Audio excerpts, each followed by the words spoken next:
Nepal cricket संघ क्यानले confirm गरेको छ कि युए र नेपाल बीच दुईटा टी20 आई सिरिज हुनेछन् भनेर। यी दुईटा खेलहरू 20 र 21 अप्रिलबाट सुरु हुनेछन्। त्यस लगत्तै आईसीसी सीडब्ल्यूसी लीग 2 का खेलहरू सुरु हुनेछन्। टी20 वर्ल्ड कपमा नेपाली प्लेयरहरूको परफर्मेन्सलाई हेर्यौं भने अब प्रश्न यो उठ्छ कि जुन स्क्वाड टी20 वर्ल्ड कप 2026 को लागि गएको थियो, केही यस्ता प्लेयरहरू थिए जसले टी20 वर्ल्ड कपमा राम्रो प्रदर्शन गर्न सकेनन्। जसरी हाम्रो रातारात सरकार परिवर्तन भएको थियो, त्यसरी नै युए सँगको टी20 आई म्याचको लागि हाम्रा यङ प्लेयरहरूलाई चान्स मिल्ला त? आज हामी यो भिडियोमा कुराकानी गर्नेछौँ युए बीच हुन गइरहेको नेपालको टी20 आई स्क्वाडको बारेमा। कस्तो होला त नेपालको स्क्वाड? त्यो भन्दा पहिला भिडियोलाई एउटा लाइक गर्नुस्, च्यानललाई सब्स्क्राइब गर्नुस्, डिटेलमा कुरा गरौँ। 20 अप्रिलमा नेपाल र युए बीच टियु इन्टरनेशनल क्रिकेट स्टेडियममा दुईवटा टी20 आई सिरिज हुनेछन्। नेपालमा पहिलो पटक फ्लड लाइटको अन्डरमा कुनै इन्टरनेशनल म्याचहरू खेलिँदैछ। यी दुईटा म्याचहरू रातितिर हुनेछन्। ज्यादा लामो कुरा नगरी अब आउँ सिधै नेपालको टी20 आई स्क्वाडमा। अहिले धेरै यस्ता सिनियर प्लेयरहरू छन् जुन फर्ममा पनि छैनन्, त्यसैले हाम्रा यङ स्टार प्लेयरहरूलाई पनि चान्स दिनै पर्ने हुन्छ। म 15 जनाको स्क्वाड बनाउने छु। ओपनिङमा आउनेछन् कुशल भुर्तेल र आसिफ शेख। अहिले दुईटै प्लेयरहरू घनघोर रूपमा फ्लप भइरहेछन्, तर पनि यिनीहरूलाई स्क्वाडमा जसरी पनि क्यानले राख्छ मलाई थाहा छ। त्यसैले यी दुईटा प्लेयरहरूमाथि कुरा गर्नु टाइमको बर्बादी हो, अरू केही पनि होइन। अब 3 नम्बरमा आउँ रोहित कुमार पौडेल। अब क्याप्टनलाई त जसरी पनि स्क्वाडमा राख्नै पर्यो। रोहित पौडेलको पर्फर्मेन्स हेर्यो भने त अहिले क्याप्टनदेखि स्क्वाडमा पनि सामेल हुन सक्दैनन् उनी, तर पनि मजबुरी छ।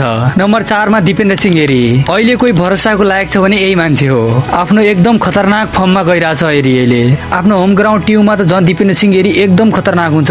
नम्बर 5 मा मैले राखेको छु सन्दीप जोरालाई। जोराको अहिले ओभरअल पर्फर्मेन्स हेर्ने हो भने ठिकठाक देखिएको छ।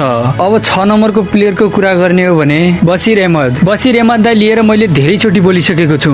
म त स्पेसल्ली चाहन्थे कि बसिर अहमदलाई 3 नम्बर दिनु पर्यो भनेर। बसिर अहमदलाई गेमको रिक्वायरमेन्ट अनुसार आफूलाई परिवर्तन गर्न आउँछ।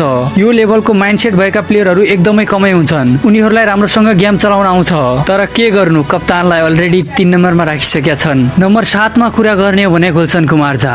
टी20 वर्ल्ड कपमा गुलसन कुमार झाको पर्फर्मेन्स हेरौँ भने त गुलसन स्क्वाडमा पर्दैनन्, तर क्यानले गुलसनमाथि धेरै इन्भेस्टमेन्ट गरेको छ, त्यसै त छोड्दैन। नम्बर 7 मा गुलसन आउने पक्का हो। नम्बर 8 मा कुरा गर्ने हो भने सोमपाल कामी। सोमपाल माथि कसैलाई डाउट पनि हुनु पर्दैन, उनले वर्ल्ड कपमा पनि एकदम खतरनाक पर्फर्मेन्स गरे हुन्। नम्बर 9 मा कुरा गर्ने हो भने हेमन्त धामी। हेमन्त धामी अहिले पीएम कपमा कुन लेभलको पर्फर्मेन्स गरिरहेछन् त्यो त तपाईहरुलाई थाहा नै होला। मात्र 8 म्याचमा 22 वटा विकेट छन्। नम्बर 10 मा नो डाउट सन्दीप लामिछाने। टी20 वर्ल्ड कपमा सन्दीप लामिछानेले सन्दीप जस्तो पर्फर्मेन्स गर्न सकेका थिएनन्, तर अहिले पीएम कपमा भने सन्दीप एकदमै राम्रो लयमा देखिरहेका छन्। उनले मात्र 8 वटा म्याचमा 22 वटा विकेट लगेका छन्। सबैभन्दा मुस्किलको कुरो नम्बर 11 को छ। टिमको पिचको कन्डिसनलाई हेरेर 11 नम्बरको प्लेयर राख्नुपर्ने छ। स्पिनर राख्नुपर्ने कि फास्ट बलर राख्नुपर्ने त्यो त्यतिखेर डिसाइड हुन्छ, तर अहिले टिमको कन्डिसन हेरौँ भने स्पिनरलाई मौका मिल्ने ज्यादा चान्स देखिएको छ। 11 नम्बरमा म राख्छु शेर मल्ललाई। यो प्लेइङ 11 क्यानको हिसाबले पनि बन्यो, मेरो हिसाबले पनि बन्यो। अहिले बाँकी ब्याकअपका लागि 4 वटा प्लेयरहरूको नाम भन्ने हो भने दिनेश खरेल, लोकेश बम, ललित नारायण राजवंशी, राशिद खान। यो थियो मेरो युए बीचको टी20 आई स्क्वाड। यो स्क्वाडमा धेरै नामहरू यस्ता छन् जुन मैले छुटाउनु परेको छ, किनकि मलाई थाहा छ क्यानले तिनीहरूलाई मौका दिनेवाला छैन भनेर।